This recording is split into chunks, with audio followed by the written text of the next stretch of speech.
That old desert wind wasn't just whispering, it was screaming bloody murder.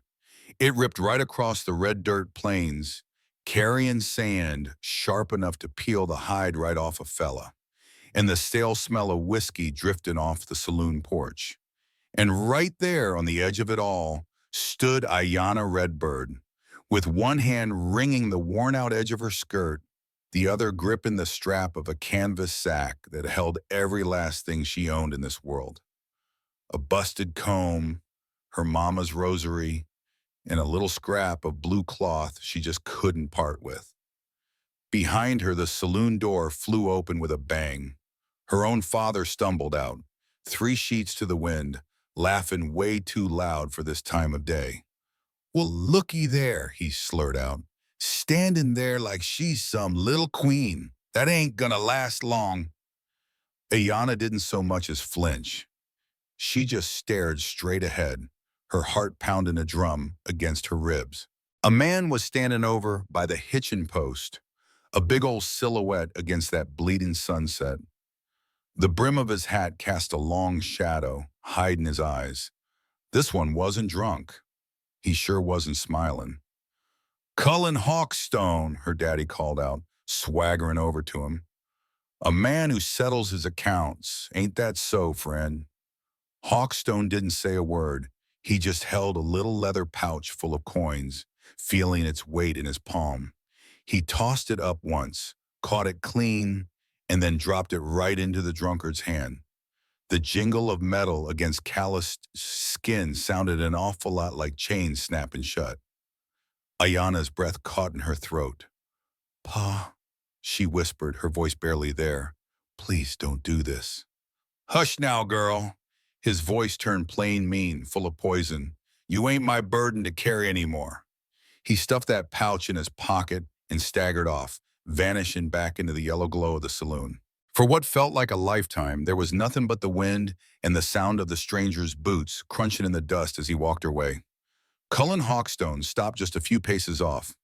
The man was built like the country around him, solid, hard, and burnt by the sun. His jaw was rough with a few days' worth of stubble. His eyes, when they finally locked with hers, were the color of those deep canyon walls, dark and unmoving. "You're a bit slighter than I figured," he said, his voice low. "You know how to ride a horse?" She didn't give an answer. "I asked if you can ride." Ayana swallowed hard. "Yes." He just gave one short nod, turned on his heel, and led her to the horse tied up nearby, a dappled gray Mustang that was getting fidgety in the wind. Without saying another word, he gave her a hand up, then swung himself into the saddle right behind her. The saloon lights got smaller and smaller. The desert stretched out forever, red as rust under a bruised-looking sky. They must have rode for miles without a single word. The sun kept on sinking, looking like it was bleeding all over the horizon. Every clop of the horse's hooves sounded like a judge's gavel. Ayana's throat was raw from the dust and all the words she couldn't say. She wanted to ask where in the world they were headed, what was going to happen, but his quiet way told her all she needed to know. Fellas who trade for a woman don't tend to do much explaining. By the time they made it to the bottom of the tall cliffs, night had fallen completely. The only light was from a lantern he carried, swinging in his hand as he led the horse on through a tight little pass. The air smelled like rock and wild sage. Then the cabin showed up, like a ghost in the dark, looking half buried in the side of a rock face, built tough enough to stand up to any storm. A little smoke curled up from its chimney. It wasn't a home, it was a fortress. Hawkstone hopped down first, then reached up to steady her as she slid off the horse. His hands were rough, all business, but he wasn't cruel about it. "Get inside," he said. The door groaned when it opened. A wave of warmth rolled out, along with firelight and the good smell of a wood fire. A faint smell of coffee hanging in the air.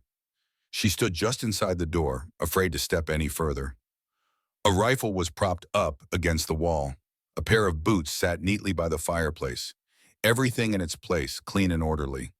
There was just one bed. Ayana felt her chest get tight. He saw where she was looking, and then he spoke, his voice all calm. "You can take that cot over by the wall. I will be out in the barn."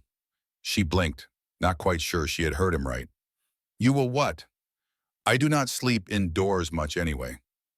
He walked on past her, setting the lantern down on the table. For a second, his shadow fell across hers, large and steady, not scary, but solid as a rock. Get yourself some rest, he said. There is stew on the stove. Eat if you get hungry. She just stared at him. Why did you buy me? The question just tumbled out before she could catch it. He froze halfway to the door and just stood there for a beat. Because your father would have sold you to someone a whole lot worse. The wind was howling outside. That is all. That is all there is to it. He reached for the door, paused again, and spoke without turning around. His voice dropped real low, almost a growl, but not an angry one. It was a kind of tired honesty she had never heard in a man before.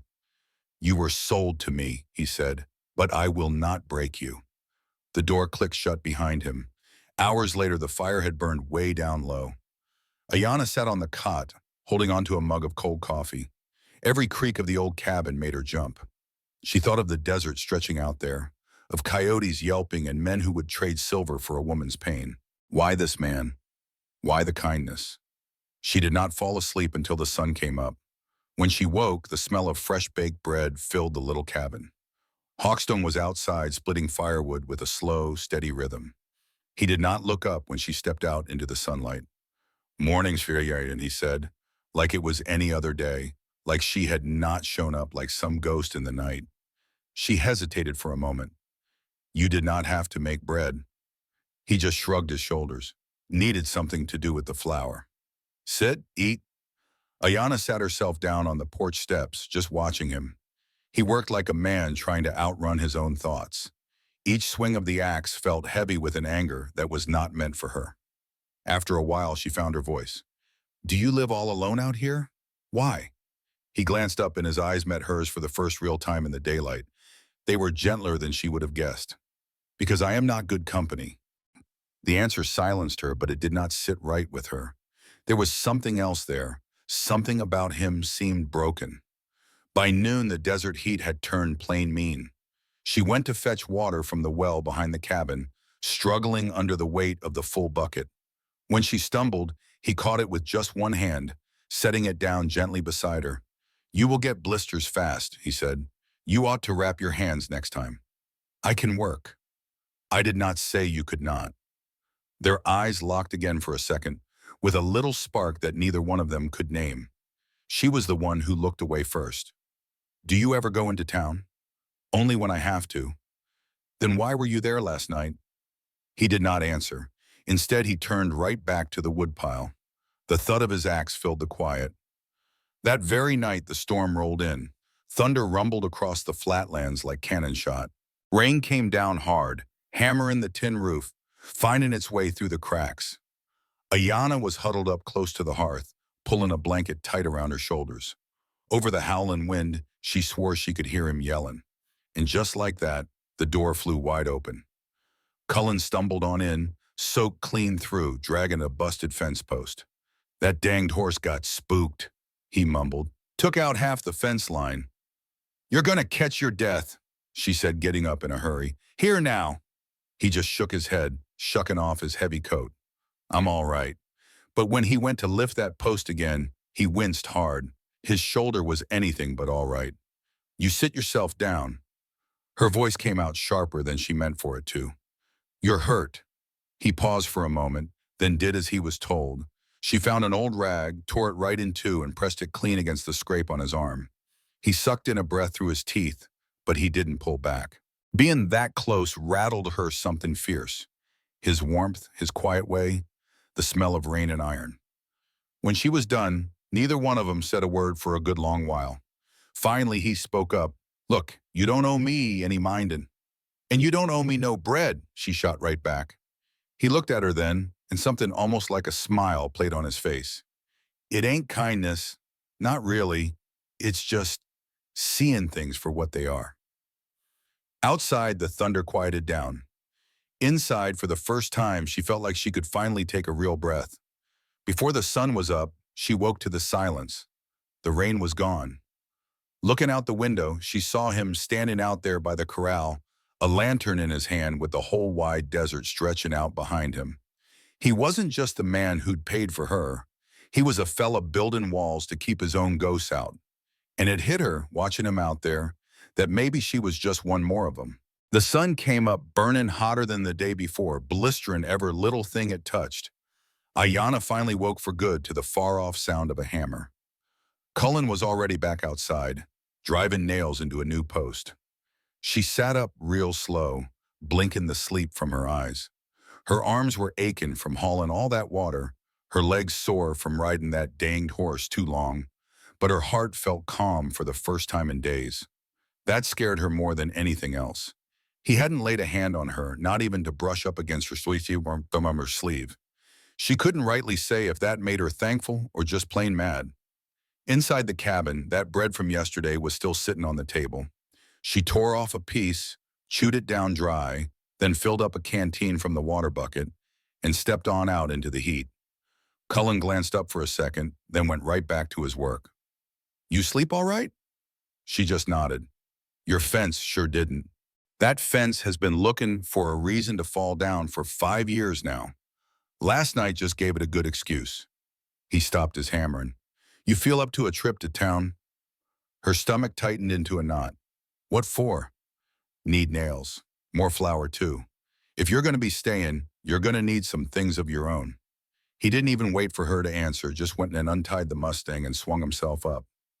She climbed on up behind him, not because she trusted him, but because she knew she couldn't afford not to. Red Hollow was one of those towns that looked like it might just blow away with its own dust. One saloon, one feed store, and one little chapel with its white paint peeling off. A hound dog barked, slow and lazy, from the side of the road. Nobody paid them any mind, or if they did, they surely didn't let on. A man riding into town with a woman on his horse ain't nothing new around these parts. He helped her down without a word, then pressed a coin into her hand. "Go on and see Marcelina, down yonder, third window on the left. You'll smell the lavender before you see it." Ayanna just stared. "You ain't coming with me?" "I'll meet you back here in about 20 minutes. She didn't like that one bit, but she liked standing in the middle of a sun-baked, dusty street even less. So she just followed that scent he mentioned. He was right. It smelled like dried lavender and lye soap. She knocked twice on the door with the little red ribbon nailed to the frame. After a moment, a woman opened up, maybe 40 years old, with thick braids and eyes that missed nothing. Looked to have some Mexican blood in her, with a face that said she'd seen enough of this world to cut right to the chase. "You Cullen's girl?" she asked straight out. "I ain't nobody's girl," Ayanna shot back. The woman's lips curved into a faint smile. "Well, that's a good answer. I'm Marcelina." She stepped to the side. Inside was a small, clean room, filled with bolts of fabric, a Singer sewing machine, and shelves stacked high with folded cotton. It had a woman's smell, the kind Ayanna hadn't been around in a long, long time. "You need something decent to wear," Marcelina said, looking over Ayanna's dust-covered dress. "Bless your heart, that thing looks like it belongs on a scarecrow that's seen better days." Ayanna couldn't stop the small laugh that slipped out. It was a rusty little sound, but it was real. Marcelina nodded like she approved. "All right, now we're getting somewhere. Come on over here. Let's get you measured." As Marcelina moved all around her with a measuring tape, pinning seams and mumbling about shoulder width, Ayanna just stood there, stiff as a board, not knowing how to take this sudden kindness. She wasn't used to women being gentle with her. Her own mama had been soft once, before the hard times, before the fever took her. "You from around these parts?" Marcelina asked, keeping it casual. "No." "Apache?" Ayanna paused for a second. "Half." Marcelina didn't even blink. "Don't make no difference, as we're all a mix of something out here. It's the pure-blood ones you gotta watch out for." Ayanna almost smiled. Marcelina grinned right back at her while she worked. Then Marcelina looked up, her eyes suddenly sharp and serious. "You afraid of him?" Ayanna stiffened up. "Of Cullen's? When a man pays for a woman, he usually expects something back. I just don't know what he's expecting." Well, Marcelina said, pausing to put her hands on her hips. Let me tell you a true thing, Nina. No man owns the wind, and no man owns you. Those words hit her like a cold slap and a warm blanket all at the same time. You don't believe that just yet, Marcelina added, her voice a little softer. But you keep saying it. One of these days, your mouth is going to teach your bones how to stand tall. 20 minutes later, Ayana stepped back out into the sun with a bundle of new cloth in her arms and the echo of those powerful words shaking around inside her. Cullen was already by the hitching post, loading some supplies onto the horse. He looked at her, then down at the bundle. She treat you all right? She told me no man owns the wind. He just raised an eyebrow. Sounds about right for Marcelina. They rode on for a spell without a word between them. The little town got smaller and smaller behind them, swallowed up by the Texas heat. She asked me if I was scared of you, Ayana said, not rightly sure why she let the words out. Well, are you? She looked off toward the horizon. I ain't figured that out yet. He gave a slow nod. Fair enough. They made it back to the cabin as the sun was dipping low, spilling gold across the hazy sky. Cullen started unloading the supplies. Ayana carried the new fabric inside, feeling the clean, bright weight of it. It wasn't hers, not yet, but it was close. A little later, she was sitting on the porch, mending a torn sleeve. Cullen was over yonder, fixing a busted hinge on the door. He worked without a single glance her way. You don't ask a whole lot of questions, she said after a bit. I reckon people tell you what they want, or they keep it to themselves. I used to talk a fair bit. What happened? I got tired of thinking no one was listening. The hammer stopped. He looked straight at her for a long moment. I'm hearing you. It wasn't flowery language. It wasn't soft, but it was the kind of solid truth she could hold right in the palm of her hand. That night, she made a stew from some dried beans and the last of the jerky. Cullen didn't say much, but he ate every last bite. When she stood to clear away the bowls, he said, Thank you. Not like a man who owned her, but like a man who truly meant it. Later on, she lay awake again, just listening to the wind scratching across the shutters. In the pitch black, she whispered the words Marcelina gave her. No man owns the wind. The old cabin creaked and groaned. No man owns me. Her voice was steadier this time. She fell asleep saying it over and over until it stopped sounding like a question. It was becoming a fact. She woke up early the next morning. Cullen was gone and his boots were missing too. But fresh water had been poured into the tin basin, a quiet sort of kindness. She washed, braided her hair tight, and dressed in a blouse she hadn't touched in months. Something had shifted inside her. She wasn't safe yet, not completely, but she wasn't nothing either. Cullen didn't come in for breakfast. The fire in the hearth was stone cold. Ayana set a bowl of oats on the table all the same, partly from habit and partly from hope. By mid-morning, she still hadn't heard the usual sounds of his work. No hammering, no chopping wood, no clanging of tools. The quiet was too heavy to be right. It wasn't normal. She stepped outside into the dry heat, shielding her eyes with her hand.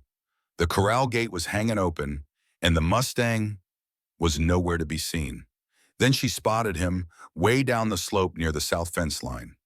He was on his knees. He was next to a broken beam. She didn't think, she just ran. The closer she got, the clearer she could see the damage. The beam must have come down hard on him. His left shoulder hung all wrong, and blood had turned his shirt sleeve dark. His jaw was clenched tight, teeth gritted against the hurt. Dang fool post gave out, he muttered without looking at her. Should have braced it last spring. Ayana crouched down beside him. You need a doctor. Ain't no time for town. You're bleeding bad. I've bled before. She ignored him, pulling the kerchief from her own neck and pressing it firm against the wound. He hissed through his teeth, but didn't push her away. Can you walk? He nodded once, then tried to get up. His leg buckled right under him. She caught him under the arm, staggering a bit from his weight. But she didn't let him go. Step by painful step, they made it back to the cabin, his breath coming in ragged gasps. Her own heart was pounding so hard she could feel it in her throat. Inside, she helped him into the chair by the hearth. He didn't say a word. She went and fetched some water, tore strips from an old flour sack, and started washing the blood away real gentle-like, as she knew how. Lord knows it wasn't the first time she'd had to tend to a wound. She'd patched up her own father more times than she could even stand to remember. After saloon fights, long drinking spells, and nights he was so lost he couldn't recall which wall he had tried to fight. But this was different. This was a man who'd gotten hurt trying to keep this place standing for her. "You're a lucky one," she said, dabbing at the edge of that cut. "Could have cracked your skull wide open. Might have saved you the trouble of having to talk to me." She shot him a look, but bless his heart, he was actually smiling. Just a little. "Didn't figure you for a jokester," she muttered under her breath. "I'm not. That was an accident." When she finished tying off the bandage, he suddenly reached out and put his hand on her wrist. It wasn't hard or in a hurry, just real steady. "Thank you." Well, that simple little phrase hit her harder than it had any right to. It was the words, the touch, the way he looked square at her for once. Not like she was some stranger or a heavy burden, but like a real person. She pulled her hand back quick. "You need to rest." He just nodded and leaned back, letting his eyes close. In just a few minutes, he was sound asleep, breathing slow and deep. She watched him for another moment, then turned and started cleaning the cabin. She wasn't quite sure why. Maybe it was to keep her mind busy. Maybe she just needed to do something that made a lick of sense. That afternoon, while he was sleeping it off, she found a stack of old books tucked in a wooden crate under the bed. The spines were weathered, and the pages were dog-eared. She picked one up, ran her fingers over the title, The Prairie Reader, and right there on the inside cover was a name written in faded ink. Isabel Hawkstone. She didn't know who Isabel was, but for some reason, her heart just ached anyway. Some things don't need an explanation to hurt you. She took the book outside and sat down on the porch. The sky stretched out, wide and lonesome. The wind had gone completely still, and the only sound was the creaking of the old wood beneath her feet. She opened it to a random page and just started reading. Hours went by like they were minutes. The sun started to dip low. Cullen stirred inside, and his footsteps were soft as he came out to sit down next to her. "You found her books," he said, his voice quiet. Ayanna didn't look up at him. "Whose? Who was she?" "My wife." The silence stretched out between them, heavy as the afternoon heat. "She was only 22 when the fever came. It took her in 3 days. Took our boy in just 2. Ayanna slowly closed the book, letting it rest in her lap. "I'm so sorry," she said. He just nodded his head. "I was gone when it happened. I was out chasing rustlers with the marshal. Came home to 2 fresh graves and a dog that wouldn't stop, whining." The pain in his voice wasn't sharp anymore. It was dull, worn down by time, but it sure hadn't gone away. "I figured if I stayed out here long enough, the world might just forget all about me," he said. "But it didn't. Your father found me, is that why you bought me?" Her voice was so small. "I didn't buy you, Ayanna. I bought time. Time to figure out what, if anything, I owed you." She looked at him then, really and truly looked at him. "You look a little like her," he said softly, "when you're not trying so hard to disappear." She just blinked, completely caught off guard, and a warmth spread through her chest, making her want to turn and run. "I ain't her," she said softly. "I know that." They sat there quiet again, but it was a different kind of quiet this time. It wasn't empty or cold. More like the silence itself was full of unspoken things. That evening, she got to cooking while he rested up on the cot. He didn't argue one bit when she told him to stay put. She served up some stew, and this time they both ate at the table. She went and asked about his horse. He told her the name was Flint. She told him about her mama's garden, how the basil smelled something fierce in July, and how she used to talk to the bees like they were old friends. They weren't laughing out loud, but there were smiles. After they ate, he stood up real slow and walked over to the fire, nudging a log with the toe of his boot. "You ever get the mind to just leave? Every single day?" She just looked at him and said, "Then why don't you?" "Because I got no idea what I'd be walking to."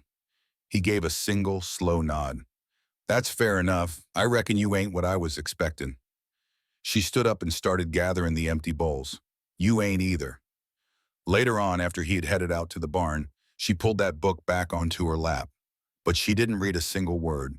She just stared at the name on that first page, thinking about the woman who had sewn the cushion for that rocking chair, the one who cooked in this very same iron pot. That woman was gone, but Ayana was here. And for the very first time, she didn't feel like some ghost in another person's home. The next morning, the sun came up quick and hot. Ayana opened up the front door and found the Mustang tied to the porch rail, a big sack of flour hanging from the saddle. Cullen was already out at the fence line, hammering slow-like with his one good arm. "You went all the way to town?" she asked, plain surprised. He just grunted. "Couldn't get no sleep." "You shouldn't have done that." He looked over at her, his face giving nothing away. "Y'all needed flour." The morning got started way too quiet. Ayana was slicing bread at the kitchen table, while Cullen just paced back and forth outside. He hadn't said more than 3 words to her since breakfast. She could feel something getting wound up tight in the air, like a fence wire being stretched too far. One wrong move and it was bound to snap. He came busting through the door carrying a rolled-up canvas, his movements quicker and harder than usual. "We need to talk," he said straight out. She wiped her hands on her apron. "About what?" He just stood there. "I'm sending you over to Marcelina's." Her stomach just dropped to the floor. "What? You can stay on with her for a spell, help out in her shop. It's safer over there." Her hands curled into fists. "So you're just kicking me out?" "I never said that." "You didn't have to say it?" Cullen let out a long breath, rubbing the bridge of his nose. "It ain't for good." "Then why are you doing it?" He paused for a second. "Because folks talk. Because other men ask questions when they see you here with me, and because Eli Stokes is riding into town again next week, and I don't trust the very air he breathes." Ayana's heart started beating like a drum. "I ain't scared of Eli." "Well, I am." His voice got louder without him even meaning for it to. She took a step back, completely stunned. He caught himself, but it was too late. "Why are you doing this now?" she asked him. "After all this, you just don't belong here, Ayana," he said, his voice a lot softer now. "Not living like this. You ought to be around other people, other women, somewhere you don't have to. Have to what?" "Have to tiptoe around me, to wait for you to even look at me. Me like I ain't just some other stray you brought home." He flinched. "Now that ain't fair." "You think I can't hear it in your voice? That coldness, that sharp edge, like you're scared to get used to having me around." Cullen turned his back, his jaw set hard. "It's not about you." "Yes, it is. It always has been. You're just too stubborn to say it plain." The air between them got thick and hot. Then, at last, she took a step toward him, her chest heaving. "If you're looking for a fight, then fight me. But I am not gonna fight you." Her voice broke on the last words, shaken more with truth than with anger. Cullen stood stock still. Something changed in his eyes, like a pane of glass cracking slow from the inside out. "I ain't sending you away because I don't want you here," he said. "I'm sending you away precisely because I do." He dropped hard into the chair there by the table, put his elbows on his knees and his head in his hands. "I care about you," he said, his voice all torn up. "And that right there scares the hell out of me." Ayana's breath hitched in her throat. He kept on, his voice quieter now. "I've already put a wife and a child in the ground. I've walked through fire and come out with nothing but ash. I never intended to feel a thing ever again." She moved a little closer. "You didn't buy yourself a ghost," she told him, "and I ain't about to just disappear on you." He looked up at her then, his eyes wet but with no shame in them. "You say that now." "And I'll keep on saying it," she answered, "till you finally believe me." They just stayed like that for a spell, with him sitting and her standing. That space between them didn't feel like a stone wall anymore, more like a hurt that could finally start to mend. Later on that day, she never did leave for Marcelina's place. She stayed right there. By sundown, things had settled into a more peaceful kind of quiet. Cullen lit the lantern, and Ayana fixed supper without a word passing between them. But there wasn't nothing cold about the quiet this time. It was just room to breathe. After they finished eating, Cullen asked, almost shy-like, "You still have a mind to learn to shoot?" She blinked at him. "What was that? You brought it up one time, out by the well." She gave a nod. "Yes, I surely do." He got to his feet, favoring his leg a bit, and reached for the rifle. "Well, come on then." Outside, beneath all them stars, he lined up a row of old tin cans on the fence post. "Hold her steady now," he told her, showing her the stock and the sight.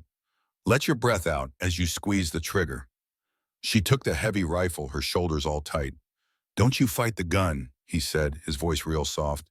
"It ain't trying to hurt you." She took aim, breathed out, and pulled. The kick of it startled her, but that can went spinning off the fence post with a loud metallic ping. Cullen broke into a grin.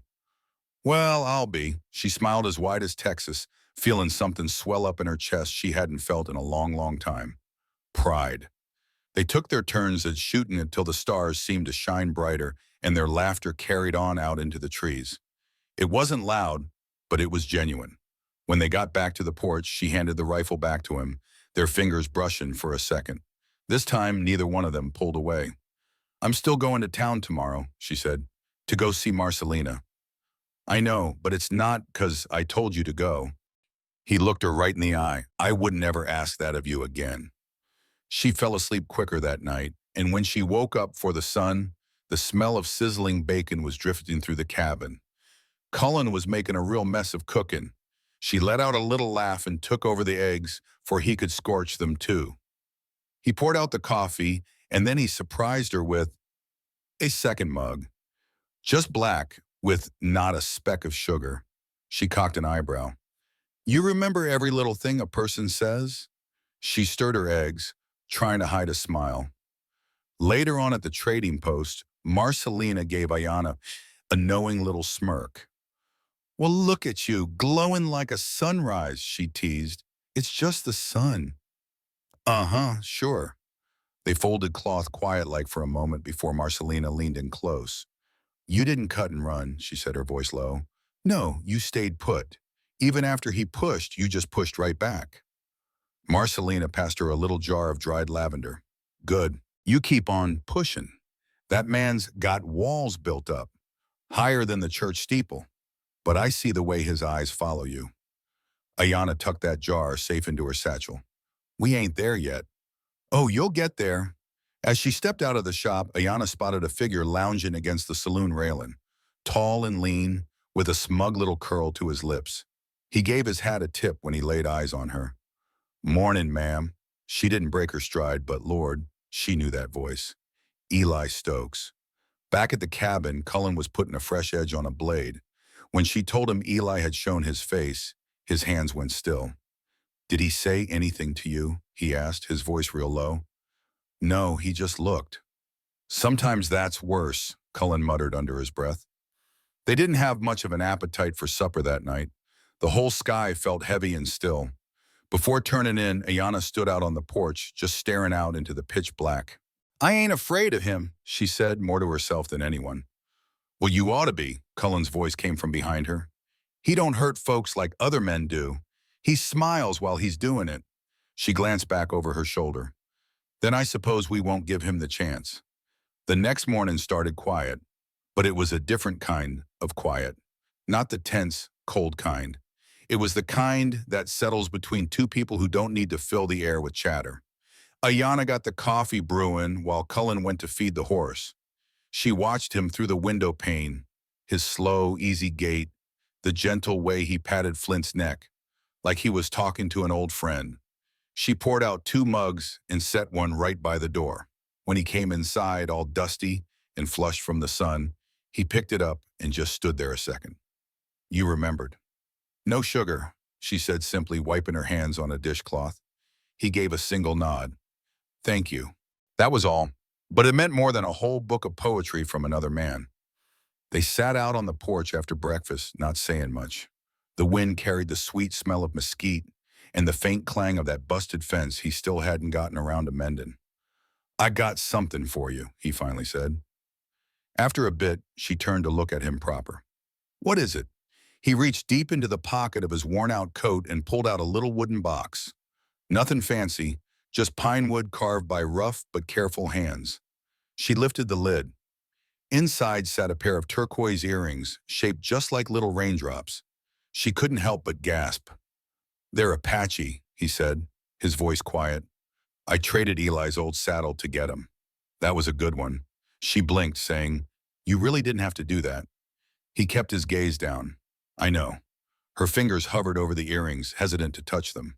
"I thought maybe," he said slow-like, "you could wear 'em when you want to feel like yourself, not just who y'all have had to be." She looked up, eyes wide as a deer caught in headlights. "Why? Because you're important to me." She gripped that little box tight, her heart thumping like a wild horse in her chest. "Men like me don't just say love," he added. "We show it, and we pray it's enough." That was the closest he'd ever come to saying it, and it sure didn't feel small. It felt like thunder rolling through his bones. She ain't know exactly what to say, so she did what felt right. Stood up, leaned over, and pressed a soft kiss right on his cheek. Just a quick brush, but his breath caught. He didn't pull away. That afternoon, Ayana walked into town all by herself. She needed some thread, some spices, but mostly she just needed to gather her thoughts. Marcelina popped an eyebrow when Ayana stepped into the shop. "New earrings?" she asked. Ayana gently touched them. "Cullen gave 'em to me." Marcelina smiled. "Looks like he's learning." They settled at the back of the shop, sipping on cool hibiscus tea. "He don't say much," Ayana said. "He don't have to." Marcelina nodded. "That man's been carrying grief so long, he forgot how to use his voice for the soft parts. But if you listen real close, he's talking all the time." Ayana nodded. "He told me he shows love instead of saying it." "And what do you make of that?" "I reckon he's trying. Trying is the biggest miracle a man like him can offer." Ayana looked down at her tea. "Is that enough?" Marcelina reached over and squeezed her hand. "For men like him, it has to be." Heading out of town, Ayana passed the saloon. Eli Stokes was leaning on the rail, smirking like he owned the place.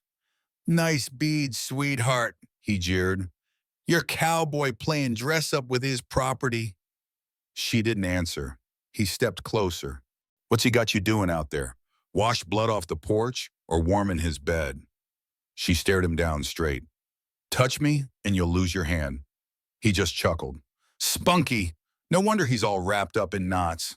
Her back stiffened like stone, but she didn't flinch. She walked past him slow, not giving him the satisfaction of a quick retreat. Back at the cabin, Cullen was Chopin firewood again. His bad shoulder was stiff, but he didn't quit. She climbed down from the saddle and handed him a small sack. "Clove, black pepper, and needles," she said. "Needles? You keep tearing your sleeves." He glanced down. "Guess I do." He took the pay, their fingers brushing just a bit. "You all right?" "I saw Eli," she said. "He ran his mouth." His jaw tightened, but he said nothing. "I handled it." "I know." That night, they ate stew by the fire. She asked if he had ever been in love before Isabel. He said no. After a long pause, he added, "I thought I'd used it all up." "You didn't." His eyes flicked to her. "No," she shook her head. "You just buried it." Back at the cabin, Cullen was chopping firewood again, even though his shoulder was stiff and aching. He didn't quit. She rode down from the saddle and handed him a small sack. "Clove, black pepper, and needles," she said. "Needles? You're always tearing your sleeves up." He looked down. "Well, I reckon I am." He took the bag, their fingers brushing just a little. "You okay?" she asked. "I saw Eli," she said. "That boy ran his mouth terrible." Cullen's jaw clenched, but he stayed quiet. "I handled it," she said. "I know." That night, they sat by the fire eating stew. She asked if he'd ever been in love before Isabel. He said, no. Then after a long pause, he added, "I thought I'd used it all up." "You didn't," she told him. His eyes flicked over to her. "No," she said softly. "You just buried it deep." "Thought I'd used all of it up." "You didn't." His eyes flicked to her. "No," she shook her head. "You just buried it." They just sat there for a good while with the firelight dancing around the room and shadows swaying on the walls. Then Cullen got to his feet and walked over to the fireplace. He reached up and pulled down a little tin box she hadn't even noticed was there. Inside were some old papers, a photograph, and a folded piece of cloth. He handed the picture to Deer. It was a woman, small with the dark eyes, holding a baby with a head full of wild curls. Isabel and Jamie. Ayana felt her throat get tight. They're gone now, he said, his voice as steady as a rock. But you're here. She laid the photo down real gentleman-like. I'm not asking for what you gave to them. He looked at her, his eyes sharp as a tack. I know, he said, but you just might get more than I ever could give them. She didn't say a word. She just reached out her hand, wove her fingers through his, and stood there with him in the warm glow of the fire. The very next morning, she found a package sitting on the porch. No note, just a long piece of blood-red ribbon tied around some butcher paper. Inside was a rabbit, all gutted and skinned in a single bullet casing. Cullen stood right behind her, his mouth set in a grim line. That's Eli. He's sending a message. Ayana didn't answer him. She just bent down, picked up that casing, and rolled it around between her fingers. Then she handed it over to Cullen. Well then, let's send one right back. That bullet casing sat on the kitchen table for 3 whole days. Ayana didn't ask Cullen what he was fixing to do about it, and he didn't ask her how she was feeling about it. But the quiet between them wasn't a cold one. It was heavy with a shared understanding. They were both just waiting for something to give. On the 3rd morning, Ayana sat herself down with a pot of black coffee, crossed her arms, and said it plain as day. You're going to teach me how to shoot, right? Cullen didn't even look surprised. You already hit a can from 20 paces out. That was just luck, she said. I'm gonna need more than luck. He gave one sharp nod, then pushed back from the table and grabbed the rifle. They spent the next 3 hours out in the back pasture. He showed her how to brace against her hip, where to keep her thumb, and how to breathe when your target is alive and not some old tin can. They shot at old fence posts and the trunks of trees. He made her reload it herself, made her clean the chamber, made her miss, and then just made her try it all over again. By noon, her shoulder was aching, her ears were ringing, and her hands were all streaked with gunpowder. But she hit that target 6 times in a row. You're better than you give yourself credit for, Cullen said, wiping his brow. Only 'cause you're stubborn enough to make me believe I can be. He let out a soft grunt. That was about the closest thing to a compliment he ever gave. They sat in the tall grass just to catch their breath. The sun was beating down from that wide blue sky, but neither one of them seemed to care. Were you ever scared, back when you were in a fight? She asked him. Cullen took his sweet time before he answered. Every single damn time. But I always fought a whole lot better when I knew what I was protecting. She looked straight at him. And what are you protecting now? He never answered, but then again, he didn't have to. Later that afternoon, they worked side by side, rebuilding the south fence, the very same one that had fallen down weeks before. Cullen would hand her the nails. She would drive them in clean. They didn't say much, but every move between them felt smoother now, like they'd stopped circling each other and were finally walking in the same direction.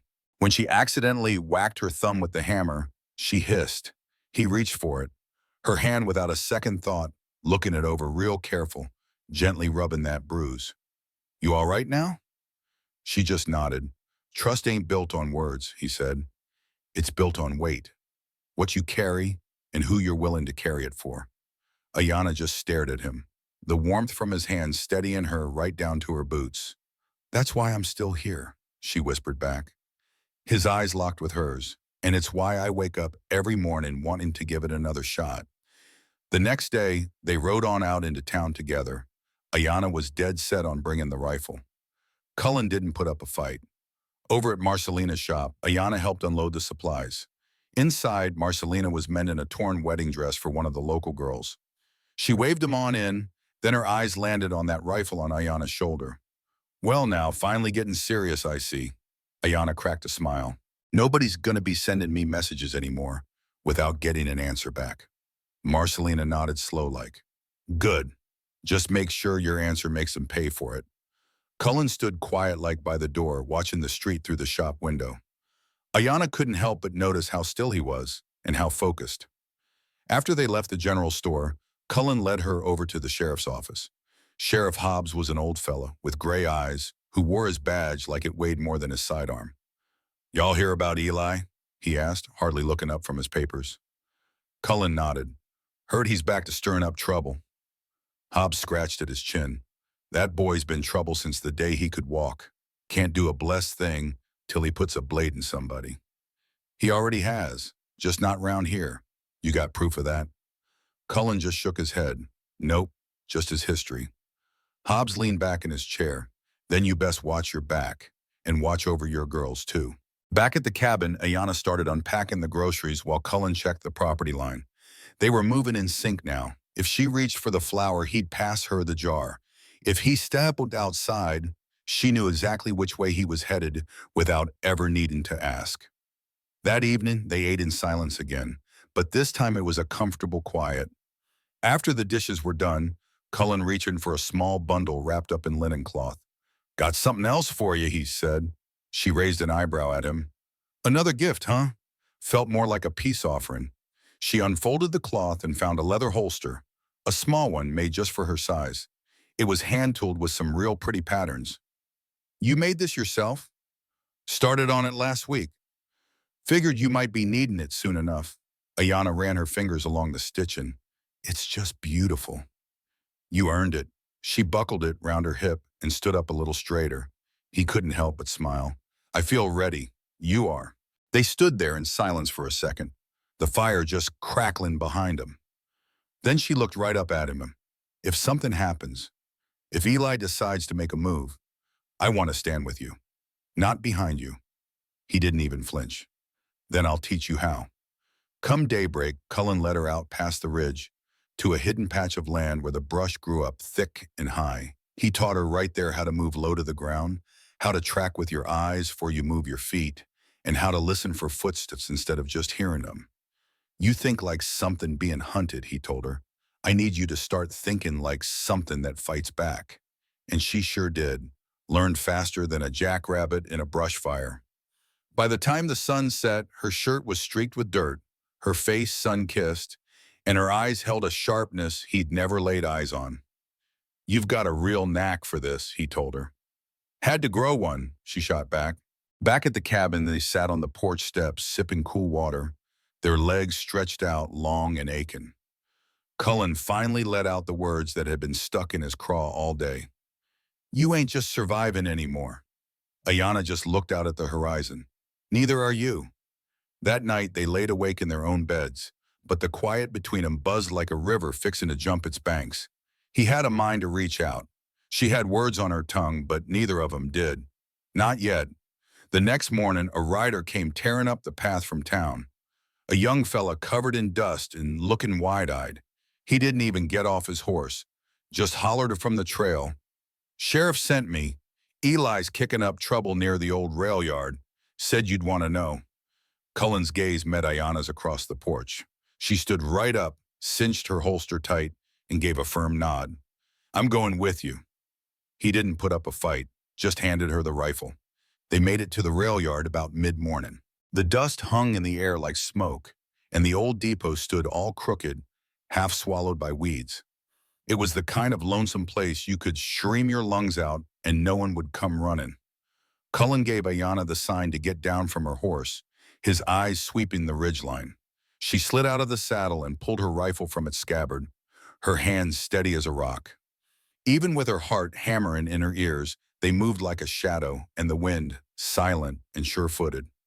Cullen hunkered down behind the rotted post of an old freight cart, gesturing toward a busted fence up the way. Eli was standing just past it, jawing with two fellows Ayanna had never seen before. One was all long and lean, with a nervous eye. The other one had a scar that looked like a whip crack right across his neck. Both of them were wearing sidearms. Eli, of course, wasn't showing any iron, but then he never had to. He brought his weapons in other ways, with people, with pressure, with the poison in his smile. Ayanna lowered her rifle a bit, but didn't ease up. "What's he up to?" she whispered. "Recruiting," Cullen murmured back. "Testing the wind. Seeing who's still spooked by him. Are you?" She nodded once, her jaw set hard. But when Eli turned and his eyes landed on him, a smile slid onto his face like a knife going into its sheath. "Well, now look who finally grew a backbone," he drawled. "Didn't reckon I'd see you out this way, Hawkstone. And with your pretty little piece of property, no less." Cullen didn't say a word. Ayanna stepped forward. "I am not property." Eli just tipped his hat. "Not anymore, is that it? Did he give you papers or just a warm spot in his bed?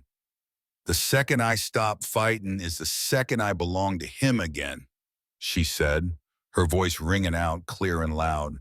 "And I'd sooner die first." Eli's slick little smirk faltered for just a second. He hadn't counted on that. She kept right on. "You think I've forgotten the things you did?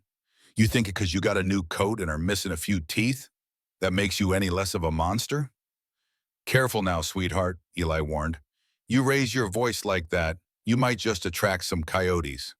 "She ain't alone," Cullen's voice cut in, low and steady. Eli turned his gaze back to him. "I figured as much. I figured you'd just stay on that porch of yours, hammering fences like some old codger. Never thought you'd find the grit to face me head on." Cullen didn't even blink. "I ain't here to jaw with you." "Well now," Eli said, his eyebrows going up. "Then what brings you out here?" "A warning." Eli let out a laugh. "A warning for me?" Cullen took a step closer. "You don't put a scare in me, but if you so much as look at her again, you won't have time to grin before I'm putting you in the ground." The quiet that hung in the air after that was as thick as the Texas heat. Eli's boys tensed up, their hands drifting toward their sides, but Eli just raised a hand. "Settle down, boys," he said, then looked at Cullen. "You really think you can shield her from everything out here? But I'll sure as hell bleed trying." Eli tilted his head, looking from one to the other. Then he spit right in the dust and turned his back on them. "This ain't over," he grumbled under his breath. Cullen and Ayanna stood there and waited till he and his crew were clear over the ridge before they made a move. Ayanna's hands were rock steady, but her knees felt like they'd turned to creek water. Back over by the horses, she grabbed the saddle horn for support and just stared out at the flat land. Cullen came up and touched her shoulder gently. "You did real good." She just gave a nod. "But he ain't done." "No, he's just looking for a crack in the armor." She turned to look at him. "What if he finds one? Then we mend it, together." That night, they didn't say much. The little cabin felt even smaller, almost like it had soaked up the heavy weight of what had just gone down. But there wasn't any fear in those log walls, just a quiet sense of being ready. After they ate, Cullen handed her the rifle and said, "You keep this with you tonight." She blinked at him. "You reckon he'd come all the way out here?" "I reckon he already has, just not with bullets." "Not yet." She took the rifle and propped it right beside her bed. A little later, when the fire was just glowing embers, she found him outside, sharpening his knife by the light of a lantern. "You don't get much sleep, do you?" she said. He looked on up at her. "I sleep better these days, even after a day like today." He nodded, "Especially after today." She moved a little closer, paused a second, and then sat down beside him on the porch step. "You didn't have to let me tag along," she said in a low voice. "Most men wouldn't have done that." "I ain't most men." "No," she agreed with a small smile. "You surely are not." He glanced over at her, something you couldn't quite read flickering deep in his eyes. "I was mighty proud of you today," he said. She felt his words settle over her like a warm blanket, heavy and comforting. "I was proud of me, too," she whispered back. They just sat there in that comfortable silence, the kind that doesn't need to be filled. The knife blade gleamed in the firelight, and the wind rustled through the brush, like it was whispering old secrets to the land. The very next morning, Cullen started showing her things. He showed her how to set a snare for rabbits, how to pick out tracks that weren't made by any four-legged critter, how to read the angle of a boot print and know if the man who left it was walking heavy with guilt. She peppered him with questions. He answered every last one without a moment's pause. At one point, she just stopped walking and turned to face him squarely. "What happens if we can't just scare him off? What if we have to end it another way?" "You mean with violence?" "No, justice," Cullen corrected her gently. They're not always the same thing, but sometimes they ride mighty close together. Ayana nodded slow. I want to be ready, she said, her voice firm. She said, you sure are. Back in town, Marcelina pulled her aside out behind the shop. I heard what happened at the rail yard. Folks are already talking. This town lives on gossip, Marcelina said. But they ain't laughing. They're mighty impressed. Most women round here would hide. You walked right up to him. Ayana crossed her arms. I ain't done yet. No, Nina, you're just getting started. That night, Cullen was sitting at the table writing something on a folded-up piece of parchment. She noticed his hands were shaking, just a little bit. What's that you're working on? He hesitated. A will. Ayana swallowed hard. Don't you talk like that. I have to, he said. Not because I'm planning on losing, but because I've lost enough to know better than to leave you with a mess of questions. She sat down beside him, took the pen from his hand, and signed her name right below his. If you go, I go, she said. You don't owe me that. I don't owe you a thing, she said. But I choose this. Later on, in the dark of night, she couldn't sleep a wink. The rifle sat by her bed, all cold and quiet. She stared up at the ceiling and whispered those words to herself again. The minute I stop fighting is the minute I become his again. The wind creaked through the shutters, and she thought I'd sooner die. It all started with smoke. Ayana was kneading dough when she saw it. A black column of it, rising just over the ridge, too close for a brush fire and way too big for a campfire. Her hands froze solid. Cullen, he was already outside watching it. His jaw tensed up just once before he muttered, That's over on Marcelina's side of town. They didn't say another word, just saddled the horses in silence and rode hard. When they got there, it was pure chaos. The whole front end of Marcelina's shop was scorched black. The air still reeked of kerosene and soot. Marcelina stood barefoot in the street, her hair all wild and her face streaked with ash. A crowd had gathered, but not a soul was speaking. Ayana jumped down from her horse. Are you hurt? Marcelina shook her head, her eyes sharp with rage. They lit it while I was in the back. If I had been asleep. Ayana didn't dare finish the thought. Cullen looked all around the area. Anybody see who did this? A fellow from the saloon spoke right up. 3 riders. Didn't recognize 2 of them. But the third one had a scar clear across his neck. Ayana felt a cold chill start in her chest and just crawl right through her. One of Eli's men. Cullen nodded. Eli was sending another message. Well, I'm done reading them, Ayana snapped. He wants to burn down everything around us. He's starting with the folks we care about. Marcelina spat down into the dirt. Let him try again. Next time, I surely won't miss. Cullen pulled her aside. He's just pushing us, trying to make us make the first move so he can play the victim. Ayana's eyes were blazing. Then what in the world do? We finish what he started, but we're going to do it smart. Back at the cabin, Ayana packed their supplies, dried meat, ammunition, canteens, not because she planned to run, but because she refused to be caught flat-footed ever again. Cullen unwrapped the rifle parts he had hidden under the floorboards. He cleaned every single piece, with the same steady hand he'd used to sharpen a blade. She could tell by his quietness that he wasn't just getting ready for a fight, he was preparing for the last one. When dusk settled, she sat down beside him. This ain't just about me anymore, she said. No, he agreed, it's about every last thing he touches. She watched the fire, the way the flames licked at the logs, like they couldn't decide whether to warm you or burn it all down. Some things, once they're broken, don't get fixed, she said. They just get buried. He didn't say a word against it. They rode out at first light. The plan was as simple as they come. Find Eli's camp and finish this. Not murder, not revenge, just survival with a sense of finality. Cullen knew this land better than any map ever could. By high noon, they found tracks down near the canyon. 3 sets of boot prints and 1 horse with a gimpy gait. He read that trail like it was holy scripture, pointing out every broken twig, the dust kicked up just so, the way the grass was pushed down. They got off their horses before the ridge and went the rest of the way on foot. Down in a hollow below, Eli's men were taking it easy around a low fire. No walls, not a single lookout, just pure arrogance acting like confidence. Ayana whispered low, They ain't expecting us to come to them. Cullen just checked his sights. Good. But before they could make a move, something stirred behind him. A twig snapped way too close. A bullet sang right past Ayana's shoulder. Ambush! Cullen barked out. They hit the dirt behind some rocks as two more fellas appeared from the slope behind him. Eli's backup, hiding just in case they had company. It was a trap all along. Gunfire echoed through the canyon. Ayana fired back, dropping one of them flankers with a clean shot right to the thigh. Cullen's rifle roared, knocking the other one off his feet. Then Eli's voice drifted up from below.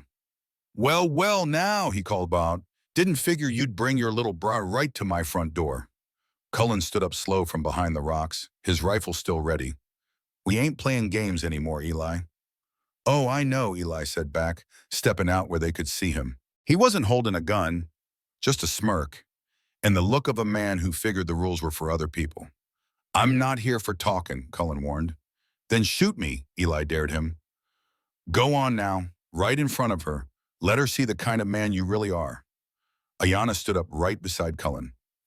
He's not the one burning down shops, she said. Eli's smile vanished. I could end you right now, Cullen said, but that wouldn't be justice. So what is, Eli sneered, bringing you back alive, Toe? Ayana blinked in surprise. Let the whole town see who you really are, Cullen went on. No shadows to hide in, no more excuses. Eli froze for a second, then pulled a blade from his boot and charged him. Ayana fired. The bullet took him in the leg, clean and brutal. He went down hard, cussing a blue streak. Cullen was on him in a heartbeat, taking the knife and tying his wrist with a belt. The other men scattered like quail, not about to die for their boss. Ayana stood over him, her chest heaving from the rush. You don't get to speak for me anymore, she said, her voice steady. He spat right at her feet. You think you're safe with him? You think he's going to protect you forever? Cullen hauled him up to his feet. Ain't nobody protecting her. She's standing on her own 2 feet. Eli hissed through his teeth as they marched him back toward the horses. It took a long 2 hours to get back to town. Eli limped every step of the way, snarling threats and promising payback until the very end. Cullen stuffed a rag in his mouth to keep him quiet. When they got to the sheriff's office, Hobbs took one long look at Eli and just mumbled, Well, I'll be. Get him in the back. They slammed the cell door shut, and it felt like the whole town could finally take a real breath. Marcelina broke out a bottle of whiskey. Somebody else found a fiddle. A little celebration started right there in the street. Wasn't much, but it was honest. You could hear people laughing. A little kid was dancing around. Ayana leaned on Cullen's arm as they watched the bonfire flicker and crackle. You didn't end him, she said softly. No, that was the harder thing to do. He turned his head to look at her, only because you were there to see it. She gave him a smile, but it was a sad one that didn't quite light up her eyes. You reckon it's over for good? Cullen stared at that jailhouse door. No, but it's quieter for a spell. Later on that night, back at their cabin, Ayana was sitting by the fire. What do we do now, she asked. Cullen poured 2 tin cups of hot coffee and handed one over to her. Now we start figuring out what we're building, he said, instead of just what we're tearing down. She nodded her head real slow, but neither one of them dared to put a name on it yet. It wasn't home and it wasn't love. It was just quiet. The very next morning after they'd locked Eli up, the air in Red Hollow just felt lighter. Shopkeepers opened their doors a little earlier. You could hear laughter from the saloon porch again, and the silence on the main street didn't feel like a threat anymore. Shoot, even the big sky seemed a prettier shade of blue, like a heavy weight had been lifted off of it. But Cullen, he couldn't bring himself to relax. He stood on the cabin's front porch, rubbing at a spot on his shoulder that always started to ache whenever something bad was coming down the road.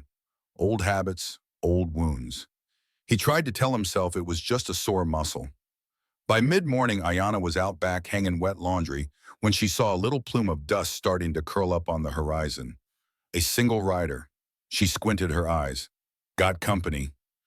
Cullen was right there beside her in a heartbeat, already checking the loads in his revolver. But as the rider got closer and his outline got clearer, Cullen just froze solid. Ayana saw it happen too. The man on the horse wasn't young. He wore a faded old army coat, the kind that was once a proud blue with brass buttons, but was now worn down by time and probably blood. His hair had streaks of gray in it, and the set of his jaw was familiar. "A friend of yours?" she asked, keeping her voice down. Cullen didn't give an answer. The man swung down from his horse real slow, like a fella who expects he might get shot. "Been a long time, Hawkstone," he said. "Didn't ever figure I'd see you this far out from Fort Ramsey." Cullen's voice sounded like rocks grinding together. "Captain Wren." Ayana's eyes darted back and forth between them. "Military," the man said more to himself. "Was. Now I'm just an old ghost." Ayana took one step forward. "What do you want?" Wren looked straight at her, his eyes sharp as a hawk's. "Same thing I've always wanted, ma'am, a little closure." Cullen hadn't moved a muscle. Wren let out a long sigh. "We found some bones last spring, half buried over near Coyote Run. A child, a small one, all curled up like he was trying to hide from the world. Had a name stitched in his shirt, Jamie Hawkstone." Ayana's breath hitched in her throat. Cullen's knuckles went white where he gripped the gun at his side. "I came to give you the official report," Wren kept on, "and to ask you why in God's name you never told a single soul." Cullen's voice cracked on the very first word. "'Cause I'm the one who put him in the ground." The silence in that room was heavy enough to choke on. "He never should have been out there," Cullen said, his jaw tight and trembling. "I left him safe with Isabel. I was only gone 2 days. When I got back, they were both just gone. Taken. We didn't find Isabel's body for a whole week. Figured the man who took them didn't finish the job." Wren swallowed hard. "We reckon the boy crawled away. Probably hid while they fought. Died all alone out there." Cullen turned his face, his shoulders as stiff as a board. Ayana put a hand on his arm, trying to bring him back. "You never told me." "I couldn't." Wren took a step closer. "You weren't the only one who lost folks out there, Cullen, but all of us deserve the truth." Cullen finally met his gaze. "Did you come all this way for the truth or for forgiveness?" Wren didn't even flinch. "Both, but I got a good idea which one I'm more likely to get." Ayana watched Cullen real close. The weight in his quiet wasn't anger. It was guilt, decades old and carved right into his soul. "You want to stay the night?" she asked Wren, her voice soft. He hesitated for a moment. "Only if it ain't no trouble to y'all." Cullen gave one sharp nod. "You can take the loft in the barn." That night, Cullen sat by the fire, just staring at nothing at all.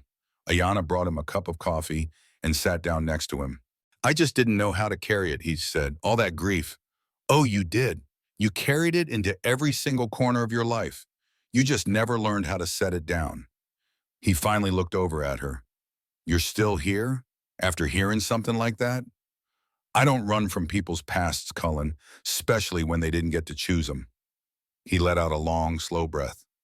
"You think ghosts stay in their graves, but some of them wear your name and walk right on through your front door."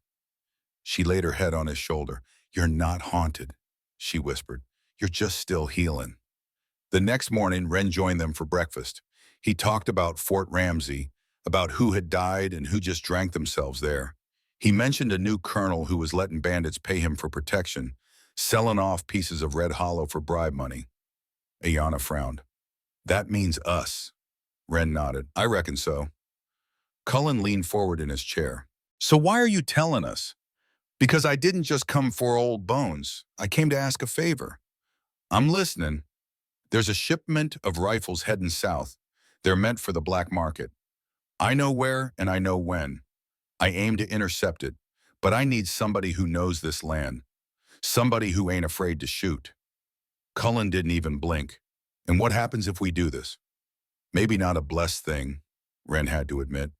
"But maybe, just maybe, Eli's friends learn that the law still has a pulse out here." Ayana and Cullen shared a long look. "This ain't just a favor," Cullen said, his voice low. "This is a war." "Maybe so," Wren agreed. "But we already know how to survive one of those." Cullen nodded, slow and deliberate. "When?" "2 nights from now, at the crossroads, just west of Scorpion Ridge." Ayana stood up. "Then we need to get ready." Later on, while Wren rode back to town for information, Cullen and Ayana walked the boundary line of the ranch. They checked their traps, counted every round of ammo, and went through the old maps. "Never figured I'd be picking up a gun again," Cullen said, almost to himself. "You don't have to," Ayana said. "Yes, ma'am, I do. 'Cause what we've got here, it's the real deal, and that's worth fighting for." They pulled up at the edge of the field. The sun was a fiery orange streak over the ridgeline. Ayana turned to him. "Do you still see Jamie when you shut your eyes?" "Sometimes, and if that's the case, maybe helping Wren helps him some too." Cullen let out a slow breath. "And maybe it helps me." Later that evening, Cullen sat and carved a small cross out of a piece of cedar. It was quiet work. His hands moved steady and slow, like he was saying a prayer. When he was done, he passed it over to Ayana. "For Jamie," was all he said. She took it, feeling a sharp ache in her heart. "We'll find a peaceful spot for it." He just nodded. "Someplace where he ain't gotta run no more." Before turning in, Cullen stood by the window just watching the moon float over the hills. Ayana came up quiet behind him. "We head west in 2 days," she said softly. "Yes, ma'am, and after that, we come on home. If there's a home left to come back to." "There will be," she promised. He turned to look at her. "You sure about that?" "I've never been sure of anything in my life." He gently touched her cheek. "Well then," he said, "let's make it count." Out here, the desert felt alive at night. It seemed to breathe in the silence and breathe out old secrets, with the wind twisting low through the sagebrush and dry thistle, rattling old bones that nobody ever found. Cullen, Ayana, and Wren rode on with no torches, just letting the moon light their way. They were about 2 miles out from Scorpion Ridge Crossing, right where Wren said that shipment was due to pass before the sun came up. Cullen rode out front, his rifle strapped across his back. Ayana kept close behind, her eyes searching every shadow. She'd tied her braid back tight and was wearing that holster he'd made for her. Her fingers rested never too far from the grip. Wren, he was calm, a little too calm, and that just didn't sit right with Cullen. That kind of calm wasn't peace, it was planning. And Cullen knew enough about plans to know when he wasn't getting the whole story. "We'll leave the horse about a quarter mile out," Wren said over his shoulder. "Then we'll set up our ambush near that curve in the basin. It's a narrow passage. They'll have no easy way out." Cullen nodded. "And how many are we expecting?" "Still saying 3 riders," Wren said, but he paused. "Maybe 4. Intel could have shifted. Might be a few more, but the cargo is confirmed." Ayana shot a look over at Cullen. She didn't have to say a word to tell him what her face was already saying plain as day.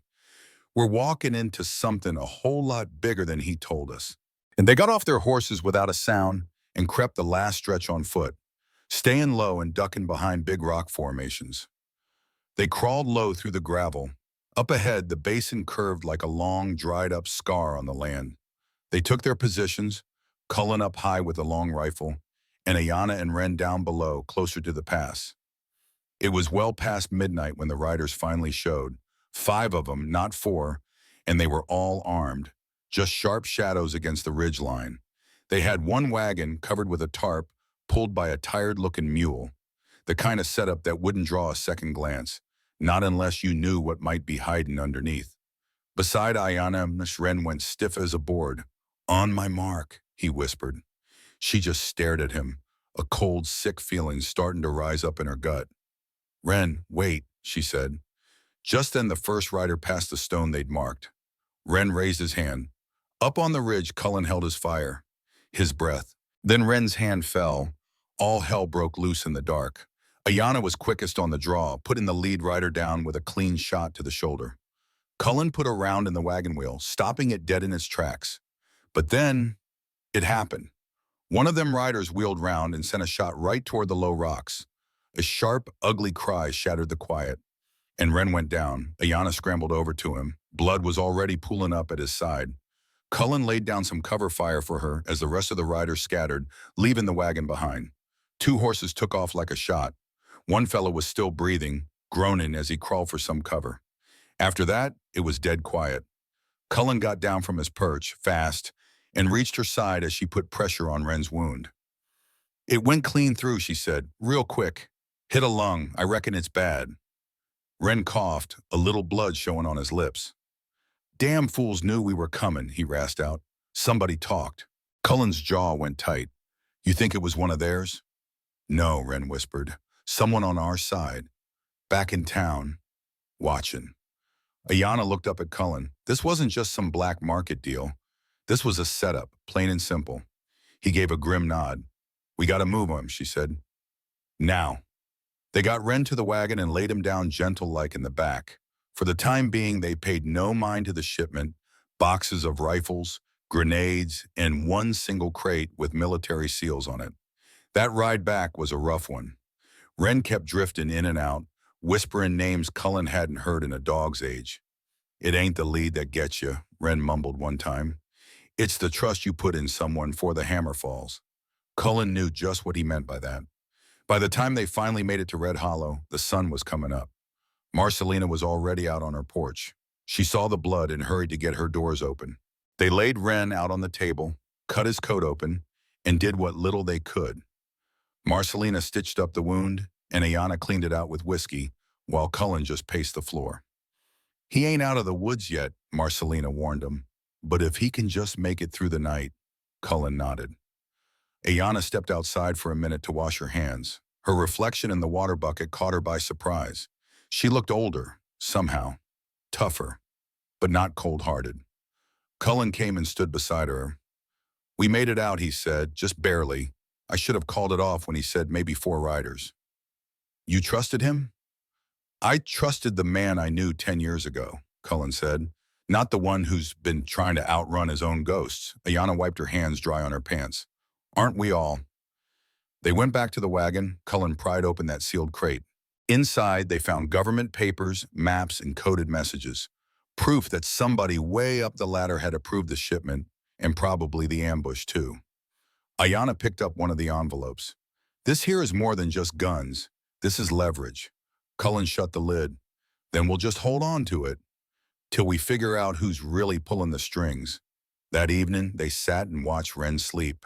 His breathing was shallow, but it was steady. Ayanna sat by with her rifle laid across her knees. You think he's gonna make it?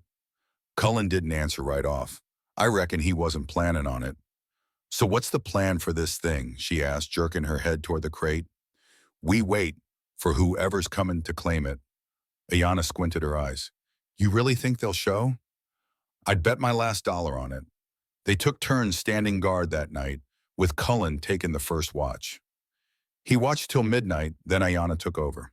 When she stepped onto the porch for her shift, a cold, dry wind had kicked up something fierce. She pulled her coat tight and sat on the porch steps with that rifle in her lap. The quiet out here was a liar. Everything seemed still as a stone, but she knew what Cullen knew deep down. Trouble doesn't send a warning. It just eases in, soft-like a name you trust, a voice you know, or a promise that sounds a whole lot like help. And by the time it makes its move, it's always too late. She glanced down at her rifle, then her eyes drifted up to the starry sky. The whole town had changed overnight. It wasn't the kind of change you could see right off, but you could feel it in how folks crossed the street just to avoid looking at you, how the saloon went quiet as a church mouse after dark, and how the sheriff kept his hand a little too close to his pistol and stopped calling folks by their first names. Everyone felt it, that heavy feeling, like the ground was fixing to split wide open. Cullen leaned up against the porch rail, just watching the dust devils dance on that empty road.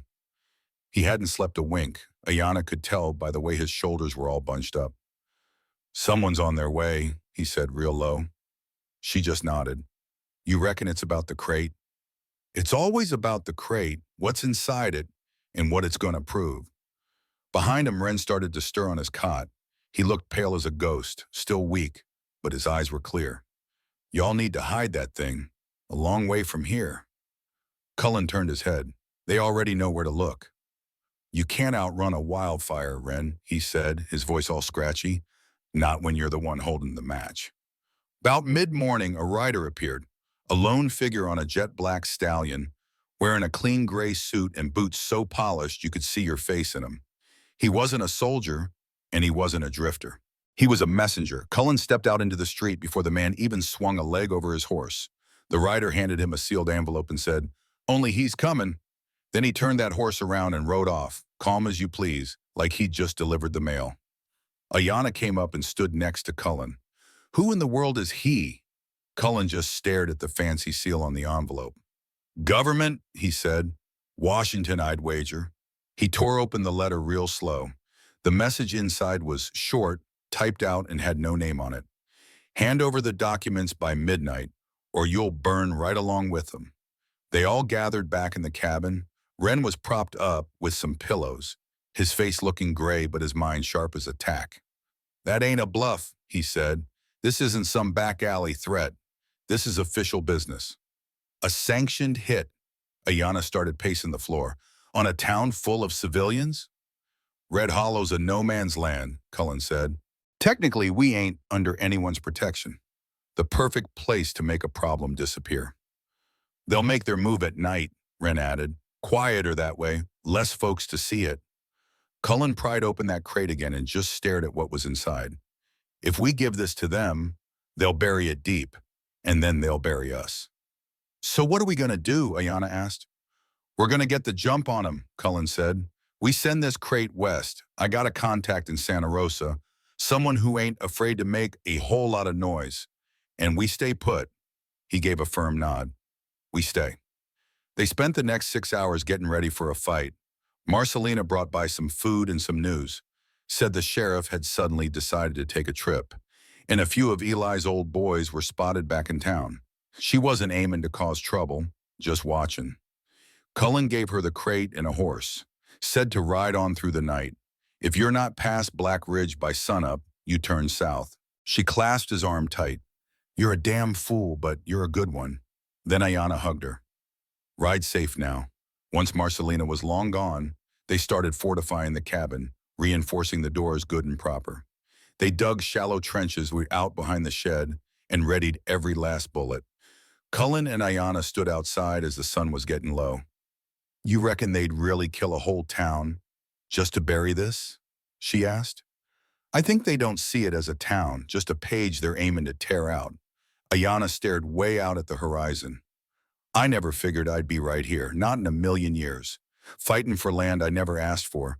Standing beside a man who scares me something fierce by how much I trust him.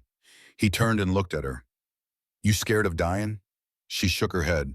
I'm scared of not finishing what I started here. The first real sign came after dark. A flicker of fire up in the northern hills, then a second one farther out west. Signal fires, that's old Army code. They're closing in on us, Wren said from inside, his words followed by a cough into a rag. Cullen posted Ayanna down near the well where the brush grew thick and you couldn't see much.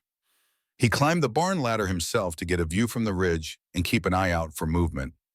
Wren stayed put inside with the shotgun propped up right by his bed. The wind carried dust and the faint scent of oil. They were burning the fields to push smoke into the valley, smoke that was meant to hide them as they moved. But Cullen, he saw them. 3 riders coming in from the north, 2 more on foot from the east. All of them moving like a pack of wolves that had done this plenty of times before. He fired one time, dropping the lead rider from his horse. That one shot was enough to set the night on fire. Gunfire just exploded. Shadows were darting between the sheds. Ayanna fired twice and then once more. Somebody let out a scream from behind the well. Another fellow went down hard near the porch. Cullen dropped from the barn loft just in the nick of time to see a 6th man creeping toward the cabin door. He tackled him something fierce, fist meeting jaw, then took the man's own pistol and shot him one time square in the chest. Inside, Wren groaned, blood staining the sheets. He'd moved, tried to stand up, maybe fired off one round, but it had cost him. Cullen burst on in. Stay down. Wren reached out and grabbed his sleeve. Don't you let them have her. Cullen swallowed hard. They won't. Outside, Ayanna was hunkered down behind the fence line, fresh out of bullets. She drew her knife and just waited. One of the attackers started to climb right over the trough. She didn't hesitate one bit. She slashed out hard, caught his arm, shoved him backward, then made a run for the cabin. Cullen met her halfway. We hold them right here, he said. If they make it to that door, it's all over. More shots cracked in the dark, then a shout. "Fall back!" a man yelled. "They ain't got it! They're just bluffing!" Another voice called out, then it went quiet. "Not a retreat. We're repositioning." "They're regrouping," Ayana said, trying to catch her breath. Cullen nodded. "We've got maybe 10 minutes." They both reloaded. Wren whispered from the bed, "If I don't make it out of this, you burn this place down. You take the fire with you." Ayana touched his shoulder. "You ain't dying tonight." Outside, Cullen checked the perimeter. Dead men were laying in the tall grass. A streak of blood was on the barn door. Then he heard it plain as day. Hoofbeats, coming fast, from the south. He raised his rifle up to his shoulder, until he spotted her. Marcelina, back sooner than expected. She jumped down from her horse. "I handed that crate off to your guy in Santa Rosa. He's riding east now, making copies as we speak." Cullen just stared. "Dang right I did. I may be old, but I sure ain't scared." Then she held up something else. A letter. "Pick this up at the post office in Santa Rosa. Says urgent." Cullen broke the seal. Inside was proof. Evidence tying that shipment right back to a crooked lieutenant colonel running Fort Avery. The letter was signed by a judge. "Whistles blown," Cullen whispered, barely breathing. "This is way bigger than Red Hollow now." Ayana looked him square in the eyes. "So what's the next move?" He folded the letter, slid it into his coat pocket. "We finish it." Dawn crept slow and quiet, like it didn't want to see what was coming. Smoke still curled thin along the edges of Red Hollow. Ash drifted soft as snow. The land was quiet, not peaceful, but the kind of silence after something's been broken, and there ain't no words left to say. Ayana sat on the cabin steps, dried blood on her sleeve, rifle across her knees. She hadn't moved for hours, not since that last shot rang out. Wren was gone. He passed just before the sun peeked over the horizon, his hand tight in Cullen's. His last breath, "Keep the fire honest." They laid him to rest behind the cabin near that cottonwood tree, ground soft from recent rain. Cullen carved a cross there, just like the one he'd made for Hamie. "He was wrong on one thing," Ayana said as they finished covering the grave. "Fire don't just burn and destroy, it cleanses sometimes." Cullen nodded silently. Back in town, the ripples started. Folks were angry, scared, but proud too. They gathered shattered glass and spent shells like they were sacred relics. For the first time, that town didn't feel like just a stopover. It felt alive, a place that had fought hard for every breath. Marcelina got back to her shop, needle in hand, already sewing again. "They tried to bury us," she said. "Forgot we're seeds, ready to grow." By noon, word had spread fast. The papers Marcelina delivered made it to the circuit judge in Santa Rosa. The judge issued warrants, real ones, with signatures that meant something. Accountability was coming, even if it took time to trickle down from the mountain. Fort Avery was under the microscope. The crooked colonel disappeared overnight. The riders who attacked Red Hollow? Just ghosts now. No names, ranks, or graves. Only dust blown down trails nobody bothered to follow. Cullen stood outside the stable, fixing up that barn door. His work was slow, deliberate, each nail driven like a word he couldn't say aloud. Ayana came to him, handed him a clean rag. "Ever think it'd end like this?" she asked. He glanced at her. "I never thought it'd end at all." She leaned on the post, eyes steady. "But it didn't, not really. We're still standing, for now." She watched him close. "You thinking about leaving?" Cullen wiped his hands. "I've spent most of my life waiting for that moment. The next fight to come knocking at my door. Reckon maybe this time I could see it coming." She just watched his face. "You're still on the run." "Nah," he said, real slow. "I'm just learning how to plant my feet." Ayana's lips didn't smile, but her eyes surely did. "Then stay a while. Build something up instead of just burying it." Cullen looked right past her, out to where the sky met the dirt. "You put your faith in this place now?" "Nope," she said, "but I put my faith in you." Well, that pulled him up short. He set down the hammer and turned to face her. "I ain't the man." "You think I am?" he said.